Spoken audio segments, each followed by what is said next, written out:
खबरों के सिलसिले को आगे बढ़ाते हुए अब रुख करेंगे दीपालपुर का। मुहर्रमुल हराम में अपने प्यारों की कब्रों पर फातिहा खाने के लिए दीपालपुर के शहरियों ने शहर खामोशा का रुख किया। शहरियों की तरफ से कब्रों की सफाई और तामीर व मुरम्मत की गई। मजीद इस पर रिपोर्ट करेंगे कमर भट्टी।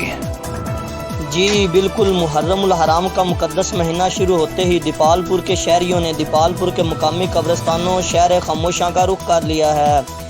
दीपालपुर का मसाली कब्रिस्तान, सखी साधन साईं और इसके अलावा और मुख्तलिफ कब्रिस्तान जिनमें बाबा अब्दुल्ला कब्रिस्तान, ईसा लंगा कब्रिस्तान और दीगर कब्रिस्तानों में बड़ी तादाद शहरियों ने रुख कर लिया है, जिसमें शहरी आ रहे हैं और अपने वालिदैन, अजीज़ो कारब और दीगर रिश्तेदार अपने प्यारों की कब्रों पर आ रहे हैं, सफाई कर रहे हैं और कब्रों की मरम्मत का काम भी जारी है।